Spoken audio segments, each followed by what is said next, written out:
that work? Okay. Mm.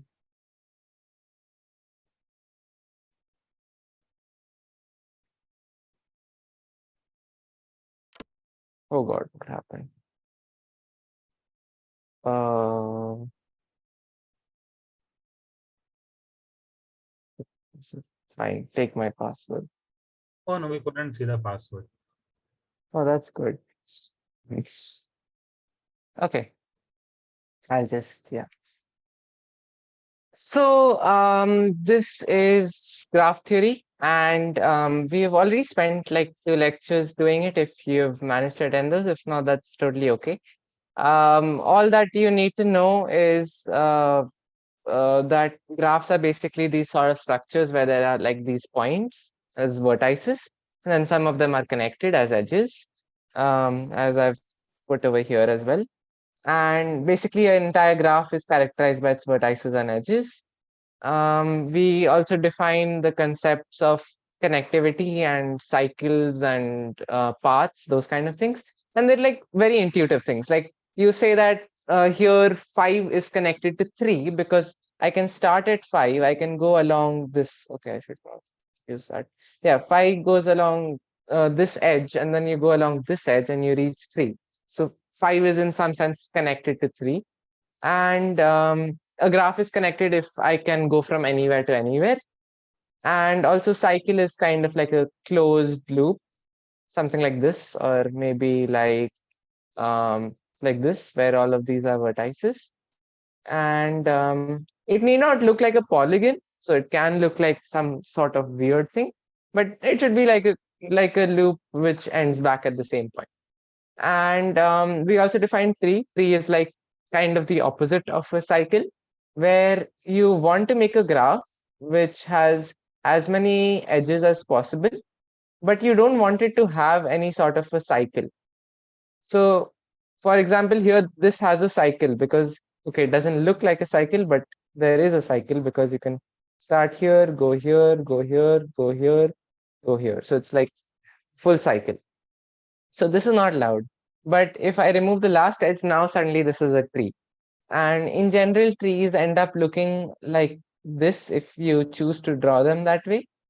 Kind of like trees and like kind of like branches and stuff. That's where the word tree comes from.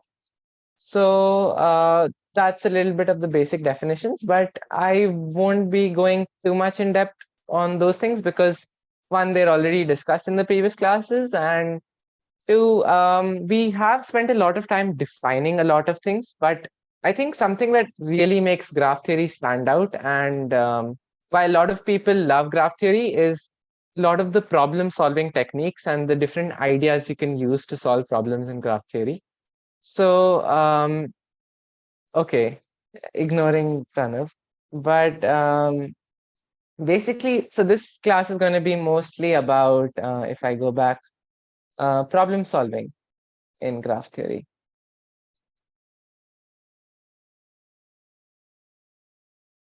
So yeah, we'll try to like go through cool techniques and different ideas. And 2013 C3, yes, I agree. That's, in fact, I did discuss this in GT too, but I don't think we solved it. Like I just gave it to 2. 13 C3 is the Imon problem, right? The scientist Imon problem. Yeah, it is. Okay. Anyway, so just to start off, there are a few ideas which, so even though graph theory is like itself one of, the small things within combinatorics, it has a lot of different areas within it. For example, there are a lot of problems that have a lot to do with trees and a lot of structures involving trees. Some problems have a lot to do with something like bipartite graphs. And it's okay if some of these words go over your head because we won't be getting into most of the stuff. But um, it's just to know that there are a lot of different things within graph theory, and a lot of them call for their own ideas. For example, with trees, something that works very, very well is the idea of induction. And not just any induction, but induction by deleting a leaf. What this basically means is if I have a tree, as we said earlier,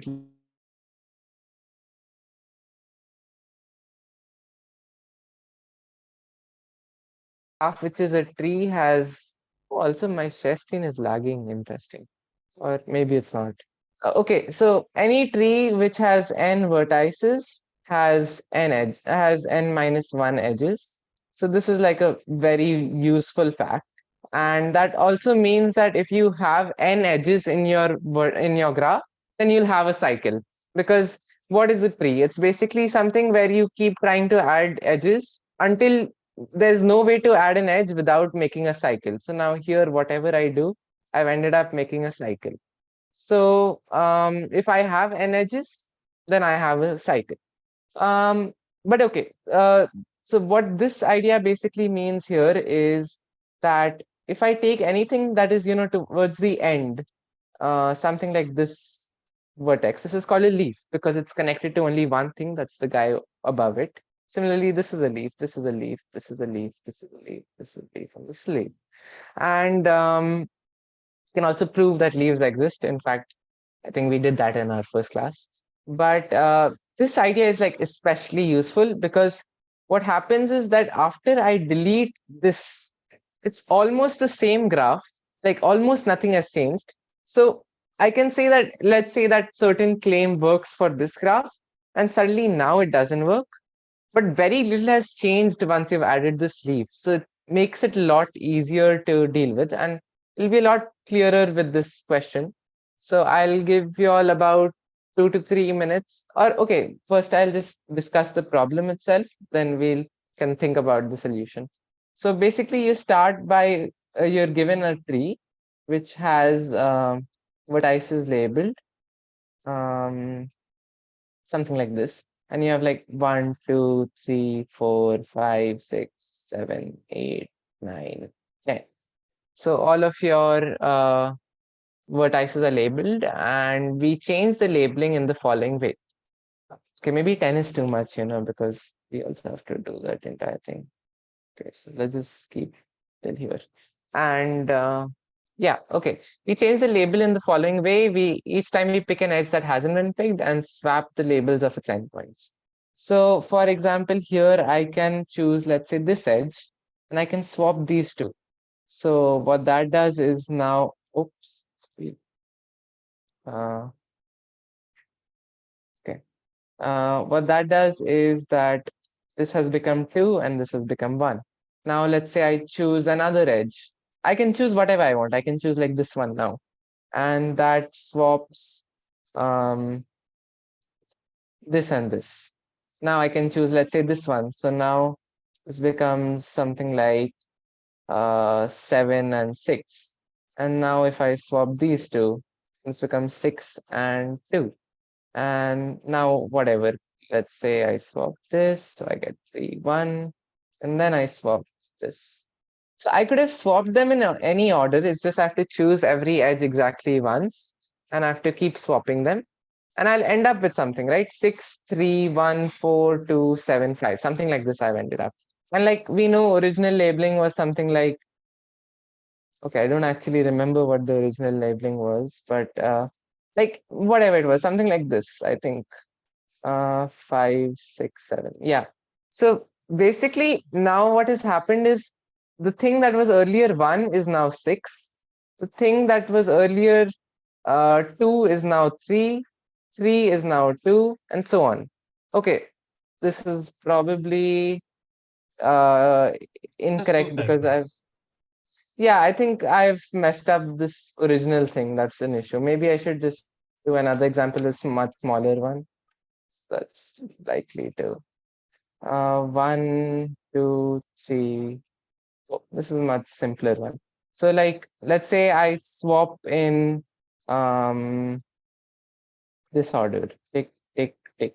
So what that does is first you get 2, 1, 3, 4. After that you swap this one, so you get 3 here. Um uh 1 second, what happened?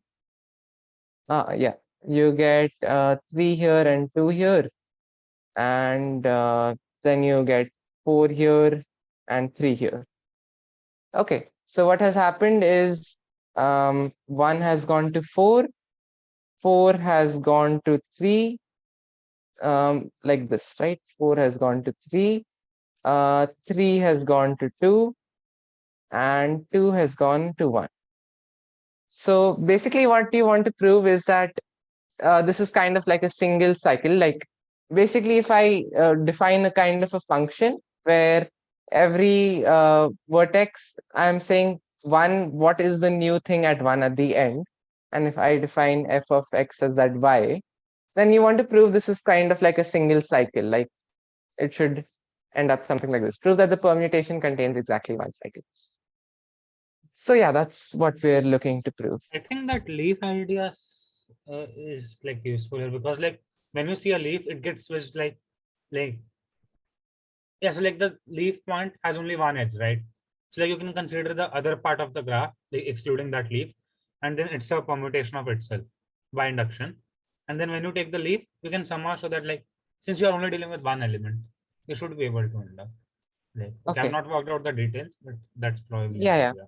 That's probably exactly the idea. And obviously, like the fact that I kind of gave a few the thing on the previous page is a little bit of an issue. But it's fine. Like basically the idea here is that if I consider my graph as something like this, and let's say, okay, that after that, this was actually wrong over here, because what ended up happening is we got something like, I don't know, 1, 2, 3, went back to itself, and then we had 4 going to 5 and 5 going to 4. This is not allowed, right? But somehow this happened. And also, okay, don't confuse this with the original graph. Okay, this is not a graph. This is more of a uh, like a description of a function. So you've basically drawn all the endpoints of a function, and you are kind of connecting them in a sort of a graph way. So you're kind of trying to connect the ideas of functions and graphs, but let's not confuse this and this. These two mean quite different things. But okay, let's say that's an issue. But what induction allows us to say is that um, okay, something which had 5 vertices doesn't work, but anything with 4 vertices would have worked. So if I delete a leaf over here, now it should have worked. So now I would have got some sort of, permutation, like 1 going to 3, 3 going to 2, 2 going to 4, and 4 going to 1, something like that. And now once I added 5, now suddenly it's not a permutation. So that's kind of the main thing that we need to look at over here. And it's not very hard to work out the details. Basically, what happens is that there's only one time when this edge got picked, right? That's the only thing that changed in the entire thing. So at the point when this edge got picked, there must have been some x over here, and there was 5 over here. Oh yes, I Now, see how it what works. happens after you choose this is 5 goes over here and x goes over here. So basically and now this x will stay here forever, because you've already chosen this edge and you can't ever choose this edge again. So there's no way you're going to get x out of that place. So what we're sure of is that the thing that was originally 5, that's now x. Is that okay with everyone? Uh, okay, I'll take Yeah. this as okay. Just in case this is something is not clear, like the problem is confusing or something, just please let me know. I'll probably get through the things again, because this is also like a fairly like some idea I discussed earlier too, so I'm not spending too much time on it, but that's not a problem. So basically what has happened is, now wherever in our original thing, 1, 2, 3, 4, if 5 wasn't there, this x would have ended up somewhere, like the x which had ended up here in our cycle. It was, let's say x was 2. So now x finally ends up at 4. But now we know, okay, this is actually wrong, right? Okay, no, yeah, we need, um how should we say this? We should say that 3, the thing that was at 3, now it is x. So The issue is now wherever x would have ended up, now actually 5 ends up over there. So you get something like, this is not x anymore, this is 5. So you get 3 and 5. And then the entire other part is the same. 1 is still going to 3, x is still going, no, have we messed up a little bit? Okay, I think we kind of messed up the arrow thing. It should be more like, 1 second. So basically we're saying that where 5 was originally, now x is over there. And we also know that wherever x was finally, now let's say x is 2 here, now 4 is over there. No, yeah. So this is 2, and then the rest of the thing is the same. So yeah, you get something like this. Okay, I might have kind of messed up the details here, but I guess you all get the idea, right? Where you're basically pushing in 5 in between this sort of cycle, where you add in 5 over here by putting one edge here and one edge here, and nothing else in the graph has changed. That's the entire point of this example, that when you add in this final leaf, nothing is really changing. All that is changing is like these two people. Nothing else can change. So that's really the point of this. And another very good problem for this is, I think, a BMO problem that I did in my first class. I kind of forget the exact problem. Wait, let me actually check. It is,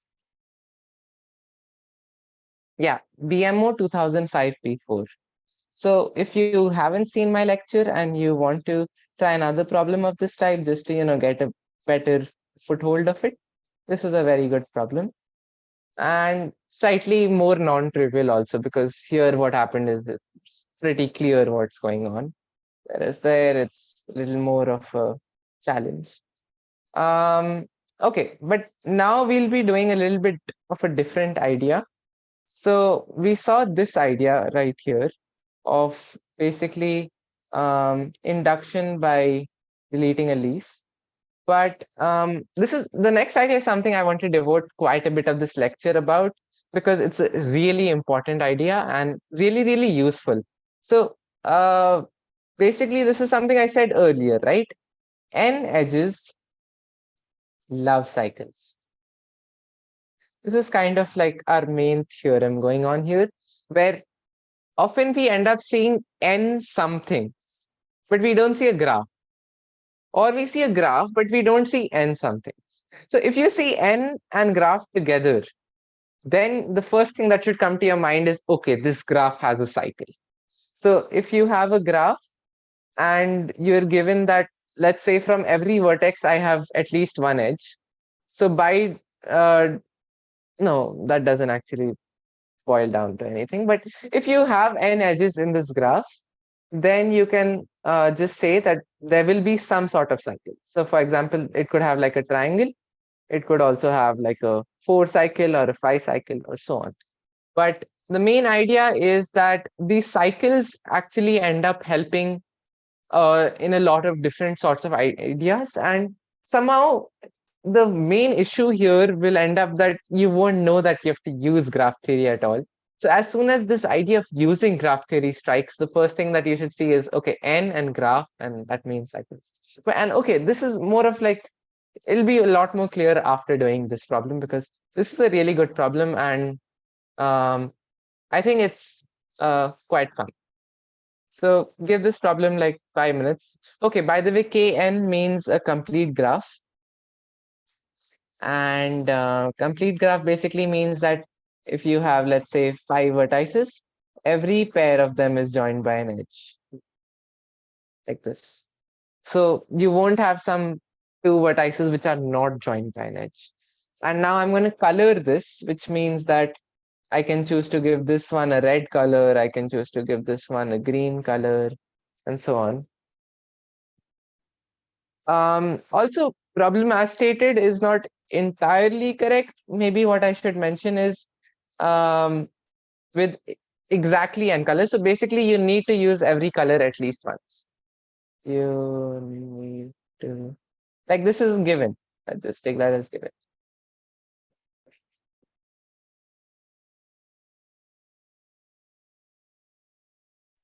Is this not the like weak version of 2005 C4, which you were talking about earlier? That is what I was saying. Yeah. Okay. And Weak version of what? 2005 C4, which says that two two of I see. them have less than the third one, something like that. Oops, what have I done? Oh no, okay, I'll have Stop to sharing. restart sharing. Yeah, I think I pressed the wrong button. Uh, oops. Yeah. Hmm. Can you like generalize to at least n colors and delete a vertex? At least n colors. Yeah, Yeah.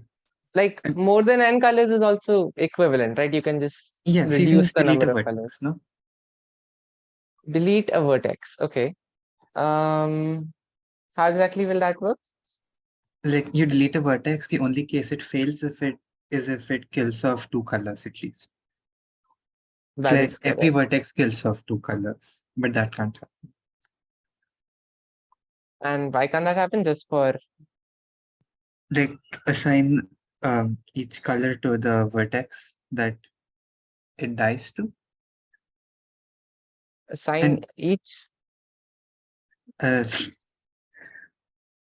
Okay, let's say colors are like C1, C2 till Cn, and after you and vertices are V1 to Vn. And after you delete a certain vertex, then what is happening is that if you got rid of at most one color, then it's good because now we're kind of done by induction because we deleted one vertex and we deleted one color. So by induction, this should work out. But what could happen is that when we try to delete V1, we have ended up deleting both of these colors or maybe even more. So that's something we want to avoid. So yeah, Atul, back to you. so if deleting for a fixed color, there is like at most one vertex you can delete such that the color completely disappears unless the color is just assigned to one edge, in which case there are two possible things. Yeah. So if you have if you have, let's say, color one, which is the color of this edge, but it's also the color of this edge, then I can only get rid of this color if I delete this vertex. Unless what's happening is that this color was to, okay, not C2, this is also C1. And in fact, if I have something like this, now whatever I choose, I cannot delete this color because even if I delete this guy, I still have this. If I delete this guy, I still have this, and so on. So, like the only case where you can choose two vertices for one color is when there's exactly one edge of that color. Sure. Since every deleting every vertex leaves at least two colors, like every color must be just exactly one edge. Because if you consider number of pairs vertex colors, such that deleting the vertex deletes the color, So then we if know we do that this some, is at least 2n. so No, we know just that VICI. hmm, we can always delete a color. Basically, no, we don't want to delete colors. Basically, if the idea of induction here is that when we delete this vertex, if we are still left with like n colors or n minus 1 colors, it's good because we have deleted a vertex, so we have only n minus 1 vertices left. But we have also deleted some colors, which could be a problem, right? If so, like the induction hypothesis is that for n minus 1 vertices, this problem statement holds that you can find this sort of a triangle. But the issue that can come is that when we deleted this first vertex, now we have deleted too many colors. And now the problem statement doesn't even hold because you have like n minus 1 vertices, but then you have only like two colors left. That could be an issue. So we want to show that we can delete some vertex so that we have deleted at most one color. But yeah, okay, sure. So we said that after we delete any vertex, we should have deleted, for the sake of contradiction, we should have deleted some two colors, CA and CB. Then Yeah, so consider the number of pairs VI CJ, such that okay, deleting VI deletes CJ. sure, Then it's at least 2n, because for every vertex there are at least two. But for yeah, every color also there are at most two vertices. yes, So equality holds. So every color is just an edge. that is correct. And if every color is just an edge, no, that Then you okay, get n that's equal to 3 and it's yeah, fine. So basically, the idea here, which Atul is saying, is basically that from every vertex, I can give you like, if I create like these sorts of pairs, Vi, Cj, such that when I delete Vi, I'm getting rid of Cj. The thing is that when I get rid of this color, that could have happened from at most two vertices. And when I get rid of this vertex, no, when I get rid of the vertex, I'm getting rid of at least two colors. So like there's an at least two from one side and there's an at most two from the other side, which forces equality throughout. Like because you sigma it and you get 2n and 2n, and that'll have to hold equality. So what'll end up happening is that, okay, just give me one.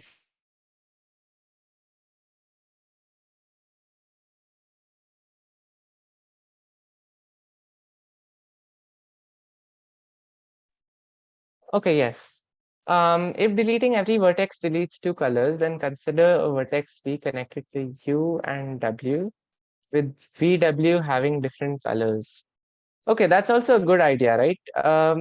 Because if we have V and then consider a vertex V connected to U and W with UV and VW having different colors. One second. Uh, oh yeah, that's actually much better. Yeah, because we basically get that UV and VW have different colors, sure. And okay, all three of them have different colors. Fair enough. Um, but yeah, so all of these techniques kind of work, but like the main idea why I was getting this question was actually to show something that's slightly different from this. And the idea is that um, we have n colors. So the golden n is over here, and we have a graph. So we have some sort of a cycle, but it's not immediately clear, right? Like we have n colors, we don't have n edges. We have n into n minus 1 by 2 edges. So what are you talking about? Basically, if I take exactly one edge of every color, and this is why this is important, you need to use every color at least once, which means that basically I can choose exactly one edge of that color. And now the graph is no longer a complete graph, it has only n edges. And each edge will have a different color. Okay, I should not use this. Yeah, blue, red, yellow, green, something like this. And okay, here we already have a rainbow triangle, so we done something like this maybe. And the cool thing is now we have n edges and we have n vertices, so we have a cycle. And let's say our cycle looks something like this. And the only problem is that we wanted a triangle, and we don't have a triangle. We have some bigger cycle, right? Of again all distinct colors, but not exactly a triangle. So given this sort of a bigger cycle, we want to convert it into a triangle.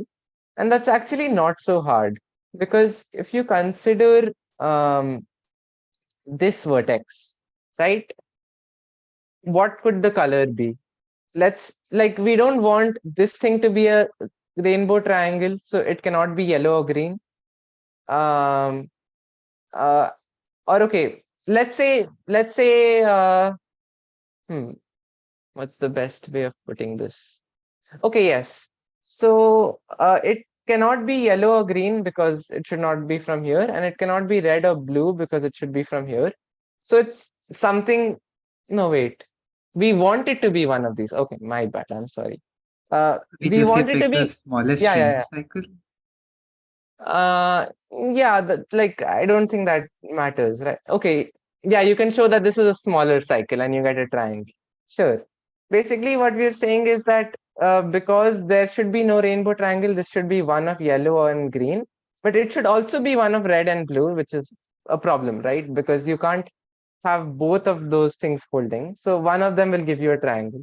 And in general, for bigger sorts of things where you don't immediately get triangles, let's say all of these are different colors, then you can choose this one. And either this is a rainbow triangle or this has all different colors. Because obviously this cannot have color from here and also a color from here because it has only one color and all the colors are different. So yeah, the better way of putting it is take the smallest rainbow cycle, and by an extremal argument like this, we can say that if it was not a 3 cycle, then we can make a smaller one, which is a contradiction. So we have a rainbow triangle. So yeah, that was kind of a cool question. And now we'll do this. Actually, at the end of last class, I had shown this problem, but I doubt a lot of people here would have seen it. Uh, Abdul is happy. I expect that. But yeah, this is actually a really hard problem, which, okay, it's a one-line solution to a very hard problem. Let's just put it that way. So the main issue is you will first of all never know that you have to use graph theory in this problem. It looks like some sort of a number theory question where I don't know you do some sort of bash. I don't know. And it doesn't look like even from I don't know how are you ever going to use graph theory? Can't we take everything Solutions? as I minus n and then it does not work? If n is not a triangular number, What? like take everything, like take each ai as I minus n. Uh, did we have to take distinct or something? No, no, it works. Oh, like okay, n minus n. Yeah, take n. Yeah, then an will just be 0. Yeah. Hmm. For a second, I got scared.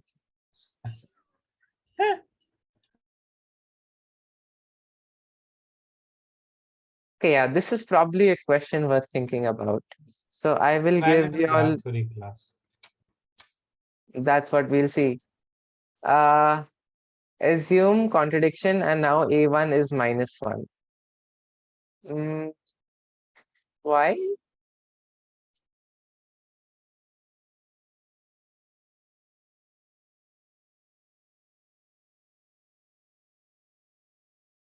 Yeah, but it's 1 minus n is less than A1 is less equal 0. So it's negative is acceptable, but by -1.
I mean, if all have the minimum value, then an is 0.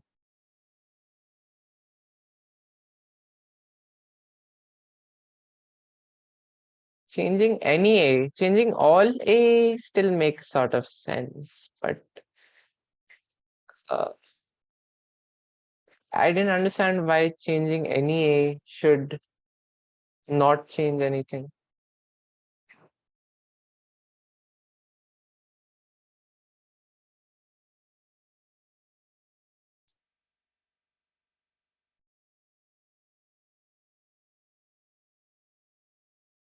Also, don't think algebra. Maybe, I think maybe I should give the first step. Like, Atul, what do you think? Is it better if I give off the start? You're just rewriting the inequality. Yeah, okay, that's probably. So, we'll write it in a slightly different way because Increase right now everything by n. sort of, not exactly.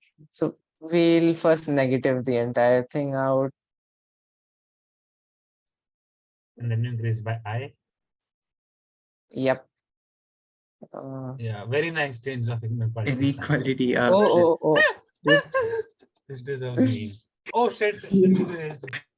Okay, it's recorded anyways. I can take screenshot from YouTube video. I can probably edit it or something. Maybe. You can't. That's sad. Okay, but yeah, just to put it in a more nice way. This is a more slightly nice thing of what's given. Maybe I'll erase this. Or okay, let it stay for now.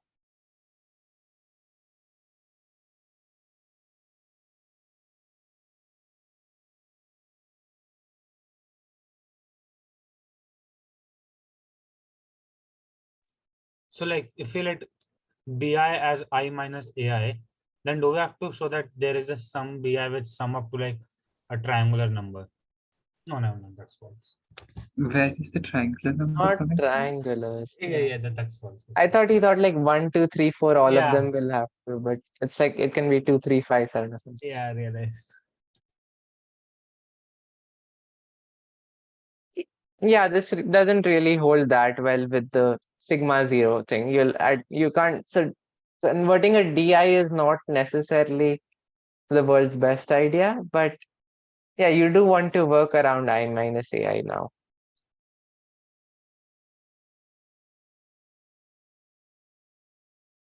And also people think graphs. Come on, this is a graph theory class.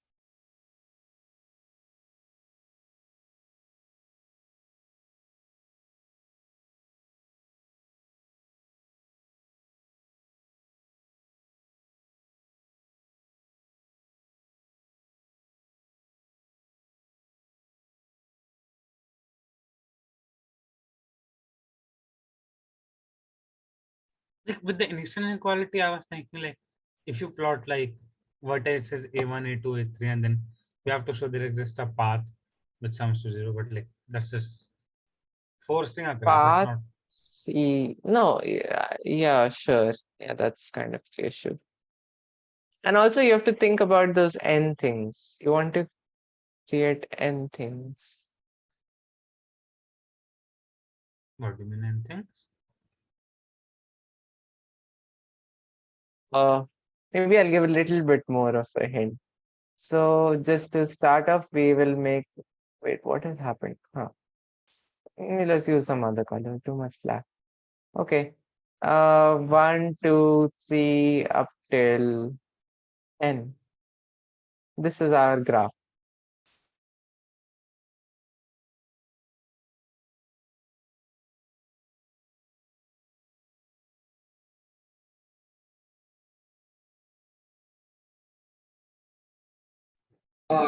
Like if 1, 2, 3 or up to n is our graph, then we join vertex I and j by a edge. If I minus ai is j minus aj. Okay. So we join I comma j if I minus ai equals j minus aj. Sure. Now, Yeah, I was thinking. also this may also be an empty graph because there they can be all distinct values. If this is empty, we are done because like we sum across all. On one side, it is like 1 plus 2 plus 3 or up to n minus summation ai, and it Yeah. other side it sums to 1 to n. Sure. So it's not empty graph, but it's also not. It doesn't need to have too many edges. Oh yeah, it's not too strong. No, it is. It might be useful. I don't know. But like, it's not the intended solution for sure. It is close though.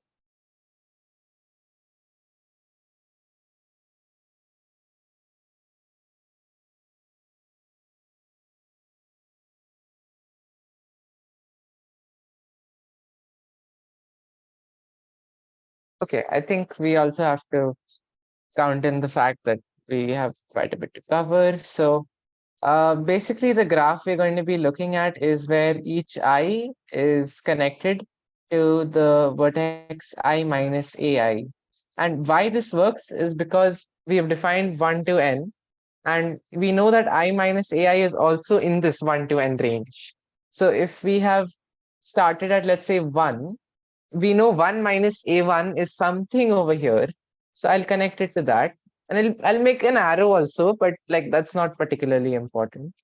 And I do this for every vertex. So I know like 2 goes to something, 3 goes to something, 4 goes to something, and so on, right? And the cool important thing to notice over here is, if I erase some of this stuff, uh, maybe it would have been better to select and erase it. Okay. The cool thing to notice here is that because from each eye we are starting a new edge, basically from every vertex, I'm doing 1, 1, 1, 1 edge extra. So I'm taking a total of n edges. And as we said earlier, n edges love cycles. So there So we exists have a cycle. a cycle here. And what does that cycle mean? Cycle basically means like I going, or let's say A1 going to A2 going to, or let's not use A actually. Let's say like, okay, 1 going to 2 going to 3, like it does not really matter. And now you come, right? So basically it means that, okay, maybe I shouldn't have used it. But basically you get like, uh, you get I Let me just take a minus, simple cycle like 1, 3, 2, 4 on. sure. So you get like 1, 3, 2, 4, 1. What does this mean? This means that 1 was pointing to 1 minus ai, so that means 1 is equal to or 3 is equal to 1 minus a1, right? 1 plus a1, right? No, a1 is Oh yeah, negative. 3 goes.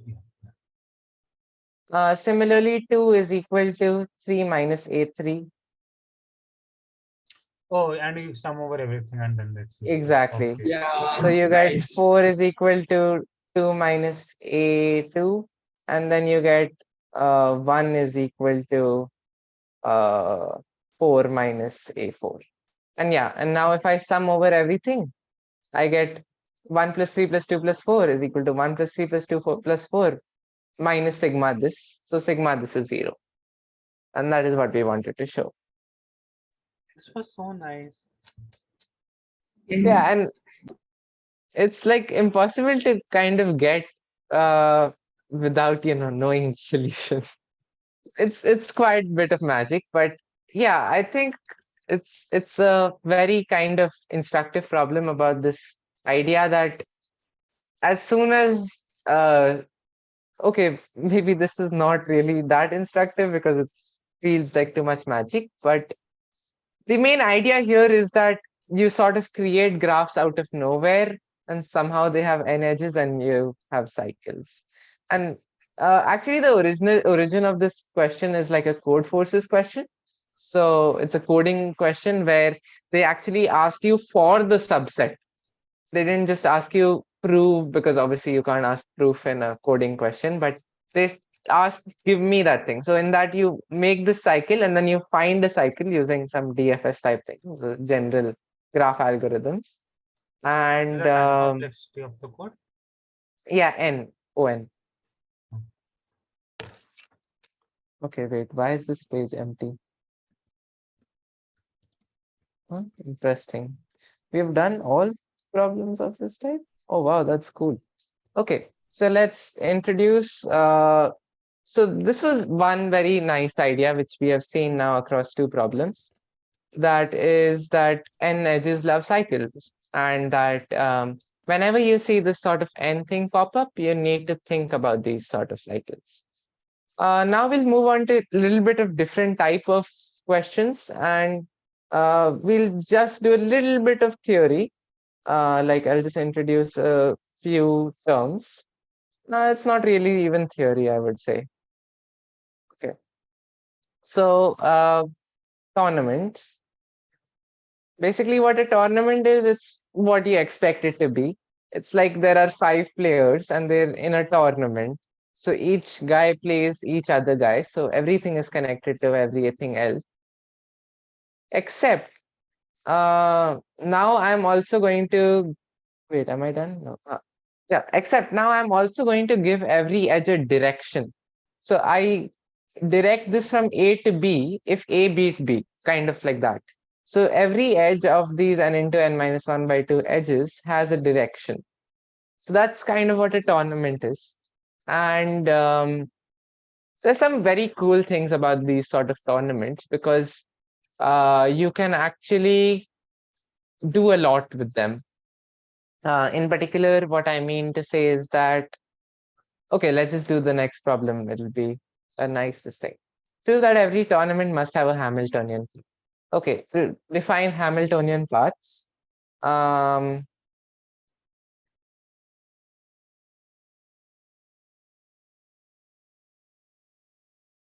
Basically, it's a path. Path is like a collection of vertices A1, A2. Oh, the dots then. Okay, A1, A2, and so on till AN. So that A1 is connected to A2 by an edge, A2 is connected to A3 by an edge, and so on.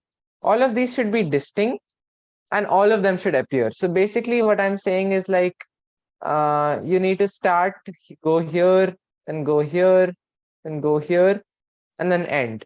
But there can't be any fifth vertex. If there was a fifth vertex, then you should have visited that as well. So you want to go through every vertex, visiting every vertex exactly once. And if you had Hamiltonian cycle, then that also includes wanting to come back at the end, but that's not really needed here. And because this is a tournament, now we have directed stuff, so you need this condition to hold.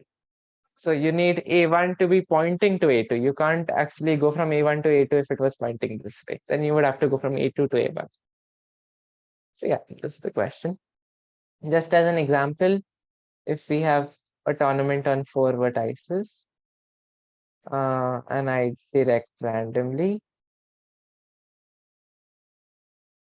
Yeah, so let's find a useful thing here.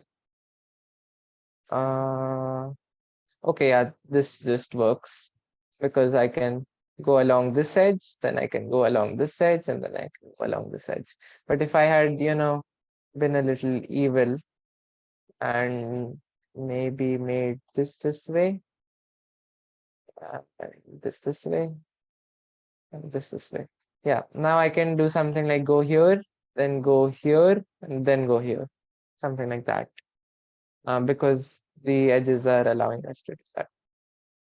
So yeah, and the question is to prove that every tournament has this sort of a Hamiltonian path, which is going through every vertex. And like last question, we'll spend 2-3 minutes. People keep popping in your progress, and then we'll discuss.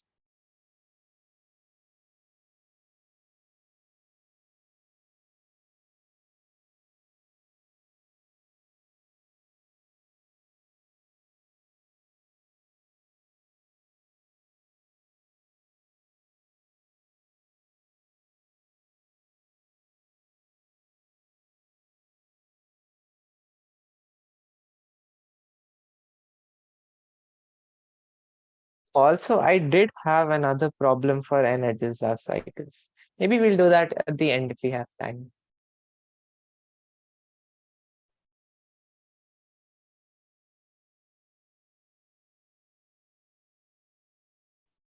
I'm not sure, but like it feels like you kind of induct. So like when you have like tournament on n-1 vertices, there is some Hamiltonian path there.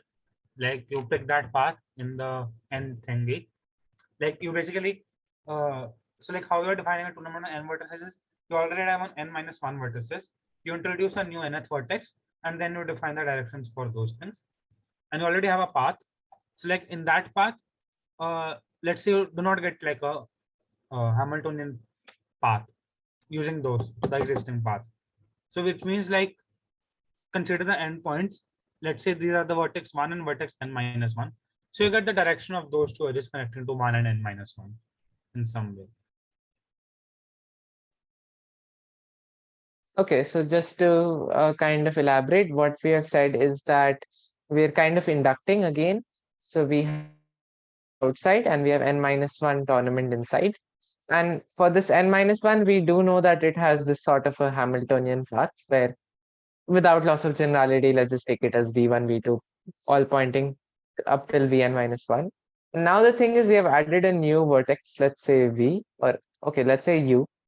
And we don't know how u points to each of these. So u is somewhere here and it's connected to all of these, but we don't know which direction it points in. It could point this way, it could point this way. So we're not really sure about that. But we want to show that whatever way it points in, I can fit in u somewhere into this sort of path so that now it includes u as well. And Oh, I that's got kind it. of similar to the first idea where we fit in the leaf at in between two things. Here also we're trying to fit in u. So yeah, Pranav, go ahead. Yeah. So like if u points to v1, then clearly there exists a path, right? U Yes, v1 so v2. if u does point to v1, then we have this sort of thing. So we already have our Hamiltonian path. So So v1 we're going to points to u. assume that v1 points to u. Sure. Now So if v1 points to u. yeah, so now if u points to v2, then we can have the path v1 u v2 so on. Yeah. So if basically I'm saying if I could have popped it in between u and v between v1 and v2, then also we would be done because now I can create like v1 u v2 and then the same thing. So that also should not be possible. So what that means is that this edge is also this way, So correct? in general, you can do like everything points to you Yes. because So of the same basically, idea. yeah, the idea is now v2 cannot be in between these two. So v3 also points to it. So v4 also points to it. And the final one will also point to you. Does that make sense? But why are we done? So because now like n-1 points to you, so like you have the path 1 to n-1 u. Exactly. So we got that everything points to you over here. So everything is, you beat everyone basically in some sense. But that means that we could take the path as something like v1, v2, v3, vn minus 1, and then u, something like that. So like this. So either way, whatever we chose, we would end up having to put u somewhere in this, either at the start, either at the finish, or in between these two. So it always happens. And this is something that worked well with trees, this sort of induction idea. And it's also something that works very well with tournaments, because even in tournaments, you have a lot of structure given to you. In trees, you knew that the leaf has only one thing connected to it. Now you know that everything is connected to it. So it's kind of little bit different, but at this end of it, you know a lot of ideas about that final vertex, which allows you to kind of make a lot of judgments about it. And that's why it works pretty well. And this is a quite hard problem. So we'll spend quite a bit of the next some time on this. And this also uses induction. So that's a good place to start. And also, so this is a tournament and edges are colored red and blue. What that means is, first of all, I'm directing everything and I'm also coloring the edges red and blue.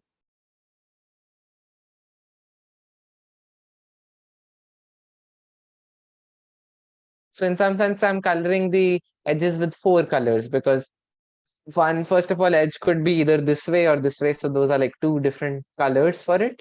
And then red and blue. So 2 into 2 is 4 in some sense, but that's kind of irrelevant, the question.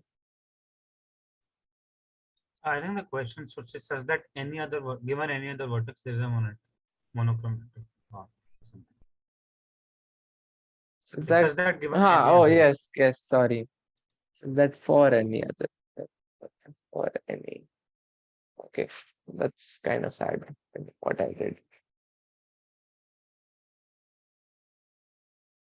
Also nice colors, red and blue. What? Oh my God. See the colors again. This is what happens when you copy from Iran. This is so sad. No, I think I typed this down myself because I wanted everything to be of. No, I didn't type this one myself. What? That is so sad. Amazing English. Yeah. This is a graph theory class, thankfully. This is what is gonna happen in SAT. That is true. Thankfully, I just need to take random answers.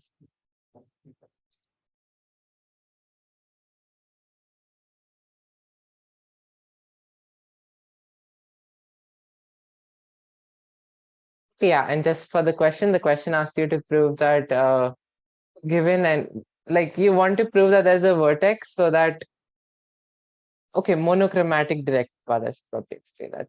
Basically, Okay, I like have some idea of induction here. So like, let's say you have like n-1 tournament, and like there is just some vertex there of this idea, and then you have like you add the nth vertex, right?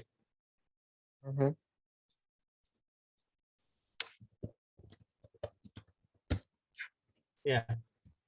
So n-1 tournament, like you add the nth vertex. So like let V be the vertex in n-1 tournament. That. Sure. Yeah. So like let's say there exists an other vertex u in the n-1 tournament. Okay, you took u there. Take any vertex v dash in n-1 tournament. There is some directed path from v to v dash by induction argument of the same color. Yeah. Right. And then let's say that edge is like from v dash is such that v dash points to u. V dash points to you. Yeah. Okay. Then this edge should be of the red color basically. Or it.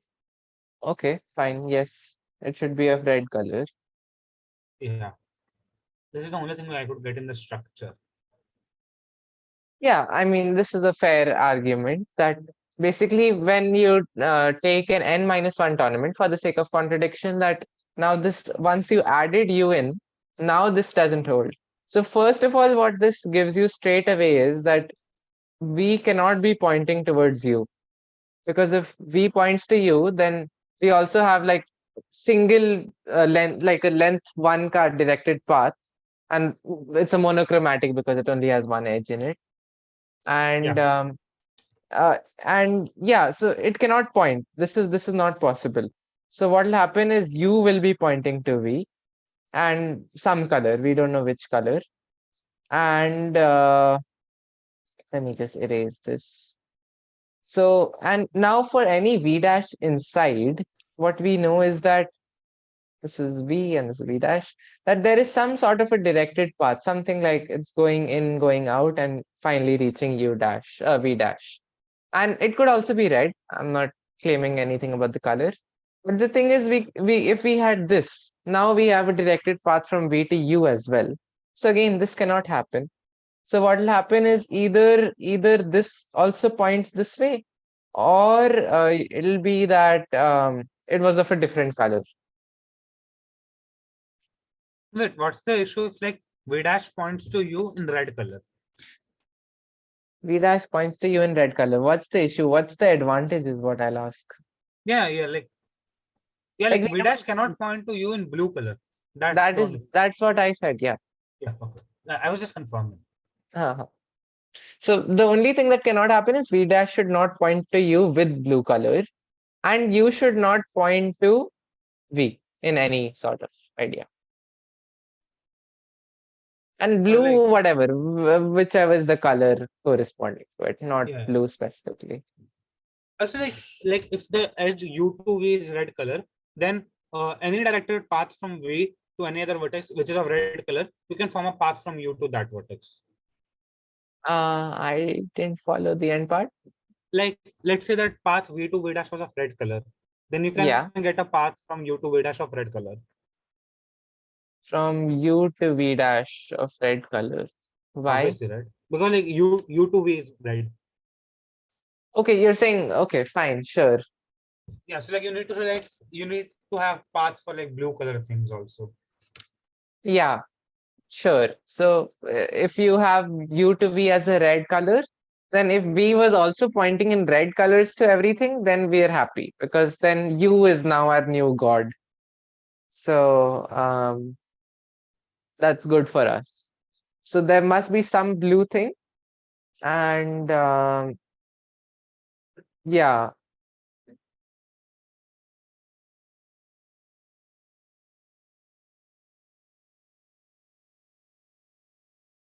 Okay, think about this for a while. Some of the things we've done over here are not entirely useful for the proof, I know, but they might be useful because I'm pretty sure I don't know. Like, I don't even know if the solution I know is the intended one. But anyway. And let's keep it simple. So for now, I'm going to get rid of B dash. Might come in useful at some point, who knows? But the basic thing we know is that U points to V. And the thing is, we could have chosen U as whatever we wanted, right? Because if there are n things in our tournament, we can pick any one of those n things, take it out, and now we should have a V. Like, basically, we are saying that if you have a tournament which has, let's say, 4 points, I'm going to take this guy outside, this one. And now out of these three, we should have a V so that it satisfies that monochromatic directed path thing. But if I take this guy out, then also we should have it. And this guy out, then also. So it might be that when you take a different guy out, a different person becomes that main vertex. But at least one of them should be there, whoever you delete or take outside. So that's going to be our fundamental idea for our solution, where basically we know that if we take U out, then V becomes the main guy. That means U must have pointed to V.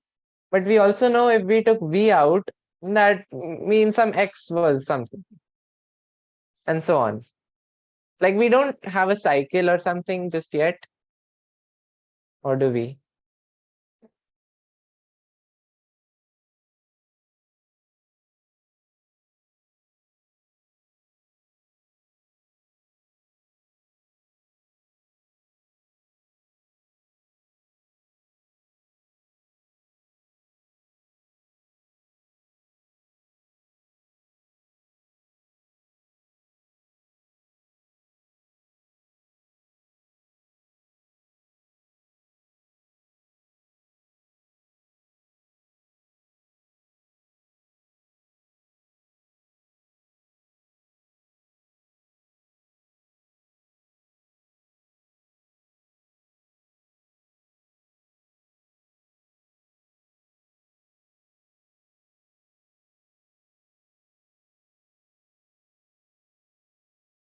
Yeah, I'm still wondering how I messed up right to read and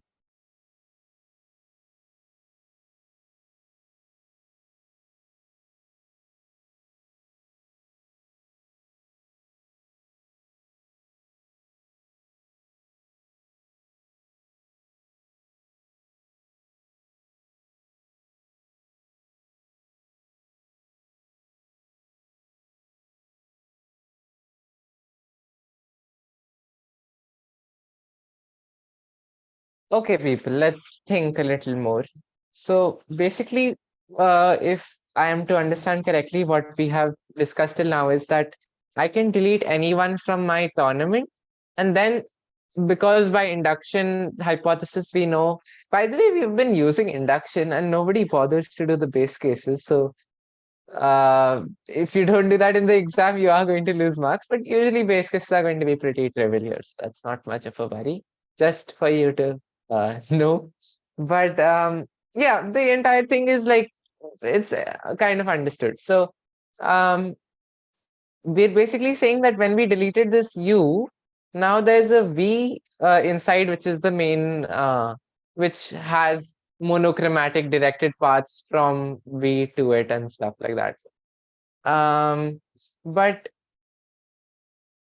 um, but we could also have removed v. So that would mean that after removing v and choosing like choosing this sort of graph, now there's some x over here, which is the main vertex, and so on. So basically, we can say that for each vertex, vi, there's some vj, which becomes the main vertex. And this, by this idea that v cannot point to u, we have similarly that in general, if after deleting vi, we have made vj the main person, that is the one from whom there are monochromatic direct paths. That means that if vj was pointing towards vi, then we would be done, because then we would also have that there is a monochromatic directed path from vj to vi, and it's from every vj to everything else, so we are done. So we know that vi points to vj, and similarly we know this for everything. So like v1 points to some v2, v2 points to some v3, and so on. And here comes the magic part again, because we know that there are n different vertices, and we know that there are n different edges. We have a cycle.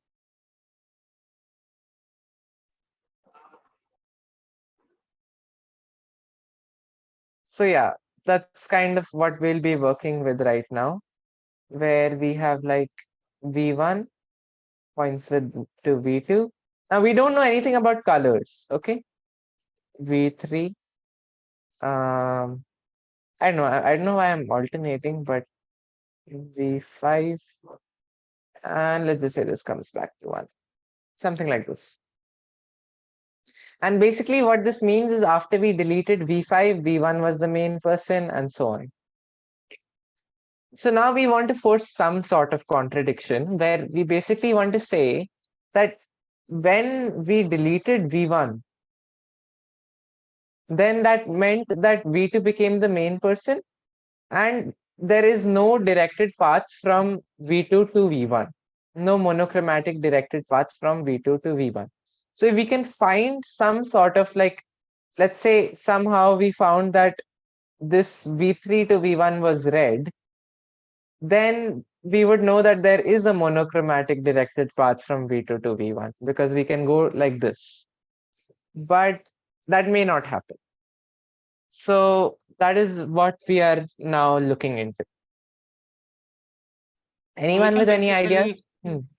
Yeah. Right. So like we have the edge color, like we can get the color of edge v3, v1, v4, v2, and v5, v3, and v1, v4, like every 2 gaps, right?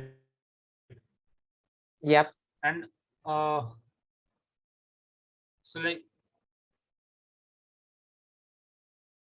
we have v3. Okay.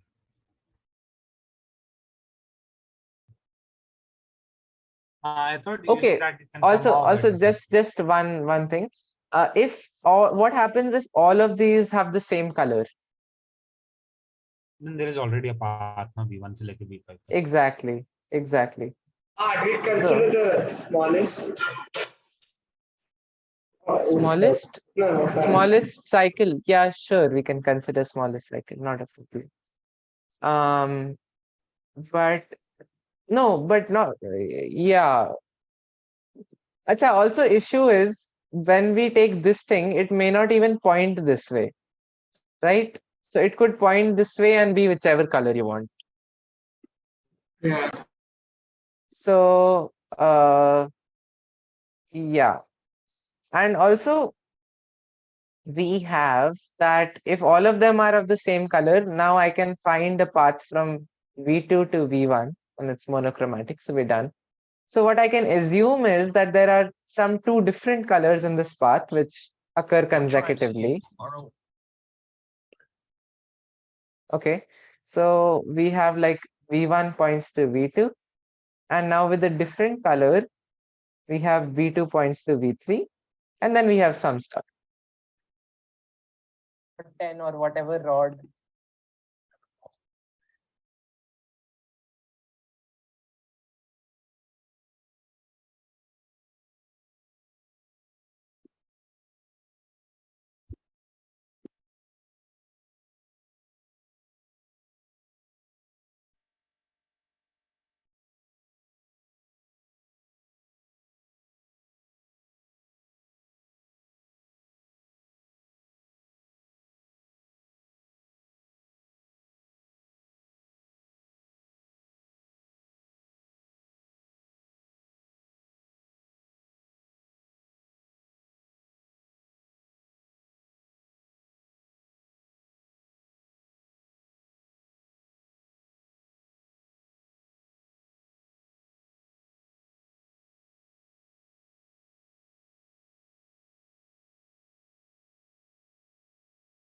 Okay, you know what?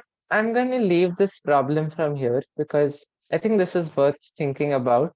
And we're not very far from the solution. The solution is mostly going to be something like some sort of a contradiction argument here, because you will start assuming that like you will show that one of two things will have to be true and either way you are done. So it's a little bit more of thinking type argument. So giving it away will feel more like, okay, that was kind of dumb. It's something you should probably be able to come up with given a little bit of time into it. So I think the main idea here was this sort of deleting different things and then creating a cycle out of it. So that's kind of pretty unique because you wouldn't see that too often, and it's also a very cool idea. I think it's something we also did in this problem. No, not this one. Sorry, this one. Yeah, where in like Atul's argument for this, where we try to delete different things and saw what happens after each thing. So not just are you inducting, but you're saying that I can choose how to induct so that things work out for me. So that's kind of something that's really cool. And I'm now trying to wonder whether it's better to do this question or not. I think it's a good question. I think it's kind of similar to the previous in the aspect that here also you need to like kind of force contradictions to happen. But it's a good practice of the fact that or okay, we could choose. Do people want to do another n edges love cycles question, or do people prefer something quite different? Different? Okay, sure. Oh, you can also create a poll. No, that's too much effort. Plus, iPad is the host, so I'll have to. Can I create one? Let me check if I can. You are not host. I have the main account though. Huh? But if you take over host, then I might lose presentation. No, I'll create from like. Okay, probably we can figure it out later in the next classes. Yeah, I don't think it's worth it right now. Yeah. Okay, just read out the question. There are n people at a party, among whom some are friends. Among any four of them, there are either three who are all friends or three who aren't friends. Prove that I can split them into two groups such that in A, everyone knows each other. That's a clique. And B, nobody knows each other. That's an independent set. Basically, a clique is like a complete graph, and B is an independent set is like an empty graph.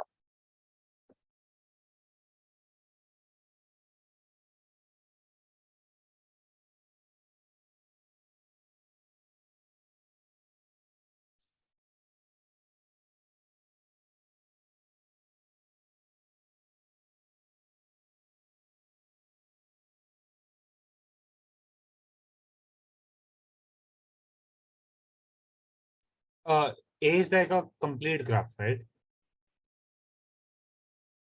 Yeah, A is a clique. That is a complete. Yes. So like, why can't we just say it's a complete graph? Like, what's the difference between a clique and a complete graph? You can, but the clique is basically a subgraph which is complete. Like you say, complete subgraph is a clique, which means that A is usually going to be a part of your entire graph. So say the largest clique in your graph is this, something like of that sort. Makes sense. Like complete graph is when your original graph itself has everything connected. Yeah.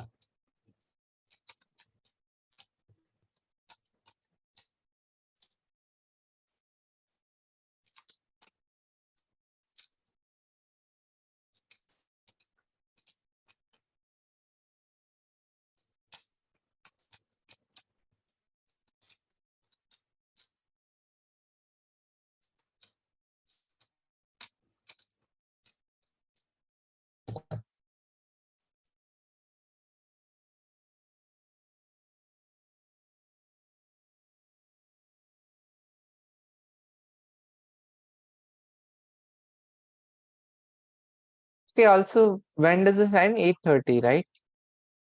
Hmm. We're, Yeah.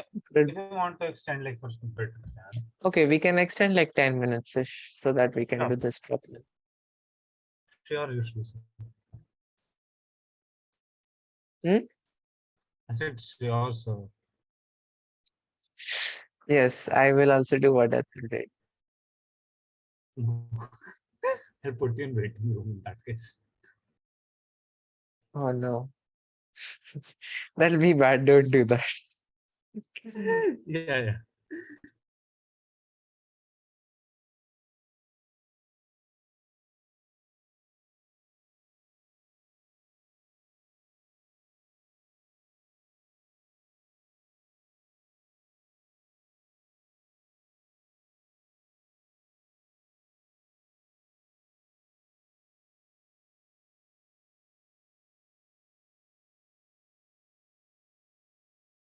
Okay, people, come on. Any ideas where to start? I was thinking something like greedy, sort of. Sure. What exactly in that idea? So, like, take any four friends, such Mhm. that like there are three friends who do not know each other, and then you can like Yeah. try to put it's like they are P1, P2, P3 do not know each other, and let's say there's a P4 that so that P1, P2, P4 do not know each other. Okay. Then like if you consider P2, P3, P4, and P5, some P5, then P2, P3 do not know each other, and P2, P4 do not know each other, Okay, I and mean, neither does P3, okay, P4. wait. I hope you've read the question carefully, right? Three either are all friends or three who are not friends. It Yes, doesn't need to yes. be I'm both of saying, them. yeah, In yeah. fact, So both of like, them is impossible. yeah, yeah. But So like, okay, yes, take I any, get your idea, but it's a little bit this thing. Okay, if you keep trying to add three people, but then it gets even harder because those people who are already there, like you can do it for small cases, but as it becomes larger, maybe something of that sort can sort of work. But see, even what I'm going to do is kind of similar. What I'll say is take the largest clique of this entire graph and show that whatever is left is an independent set. okay, And that has to work, right? Because if you take some random clique, oh yes, no, why is my pen? Give me a minute.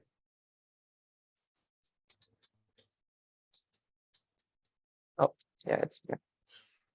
Okay. So if you take some random clique and it doesn't work for some reason because the remaining thing is not independent, there's some vertex here, then what would have happened in real life is you would have to put something from here also inside. So if yeah, I keep making larger cliques, at some point, some whatever is left, that should be an independent set. That's what we want to prove. Like yeah, why this is not true in general is that basically what could happen is like you have something like this, right? And like here the largest clique is this, but whatever is left is not an independent set. That's also in fact a clique. It's a clique on two things. But I Here cannot the thing is combine like, them.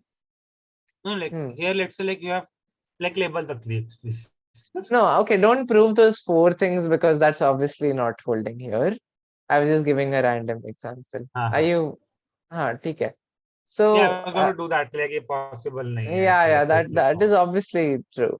But basically what I'm going to say is I'm going to take A as the largest clique and show that whatever is left helps is an independent set. That I think So works. Like that is not that hard to prove, I think. okay, let's say there is U here. And okay, if there's only U here or there's nothing here at all, then we're anyway done, right?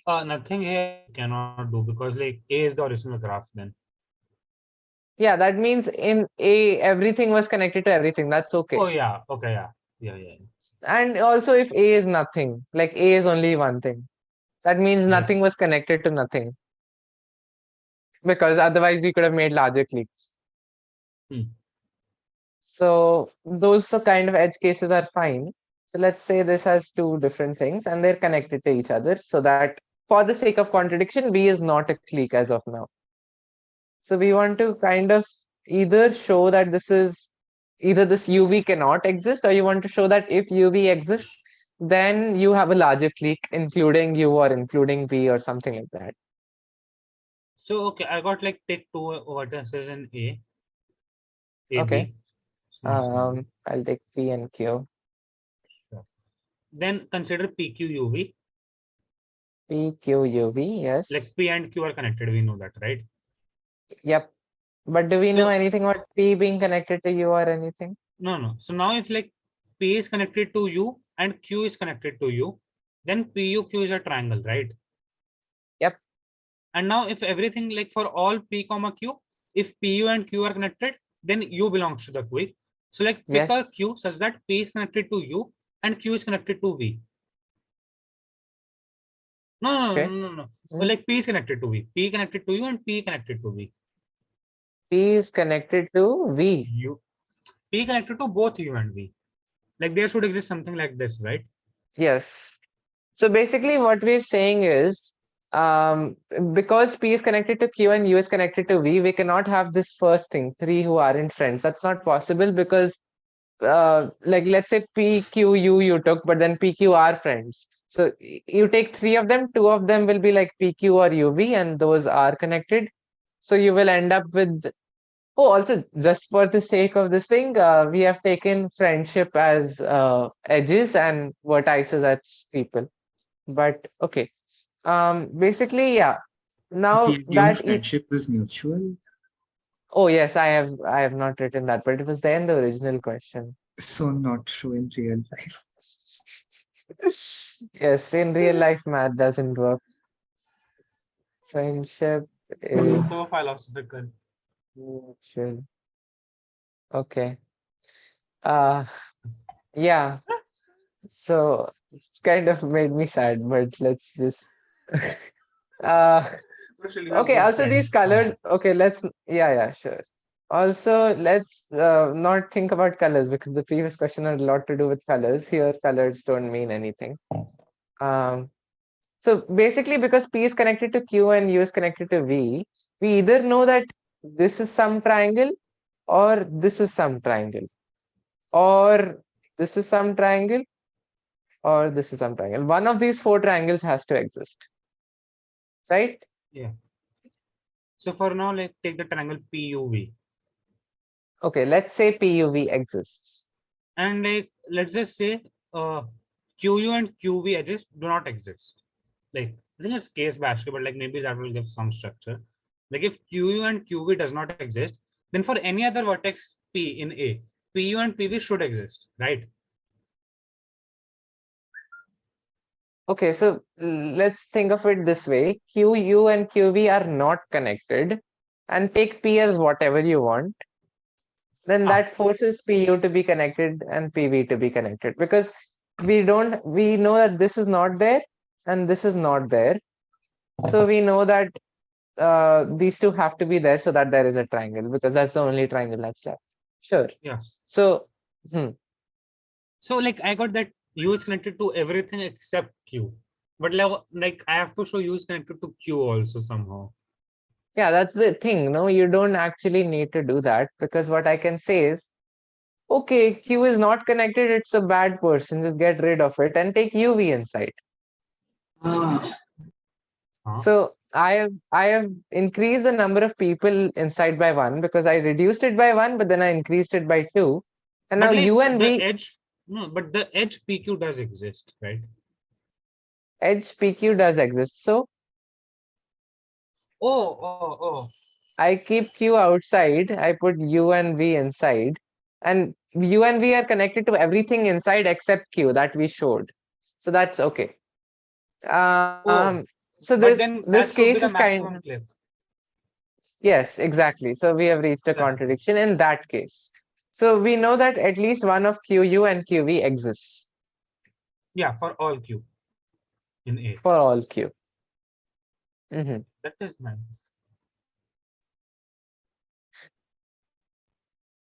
And obviously we can and okay, look at it the other way, right? We know that U cannot be connected to everything inside, because if it was connected to everything inside, I'll just take U inside, right? Yeah. So U is not connected to Q, let's say, right? So Yeah. that means that V must be connected to Q. That is for sure. Yes. So now we need to why? finish this off. Okay, No, yeah. because if Yeah, both of them are whatever. not, then it's the first case. Yeah. So like the edge VP must be there. Because like the Yes, edge UQ is yes, not there. So yeah. So like and like P is any random thing in A. So like V is connected to everything. done. So like the clique size increases. So contradiction. Exactly. So this This is was a nice little one. bit, yeah, this is a lot about extremal sort of arguments where you take it as the largest, and then it's a little bit case by key. Take one case where this is happening, one case where this is happening. But at the end of it, it's all about the idea that if two things are like if you have too many edges inside, then you can work it out. And I think the most important case was that you can get rid of Q and take UV inside, because that's something that won't strike, because you want to keep Q inside, but then you don't want to but then you know that Q is not connected to these two, so you can never really take UV inside while that happens. So that was kind of a cool idea. And yeah, I I think think you have 8:30. succeeded in making me love graph theory. Yes. Not love, but like I like it now.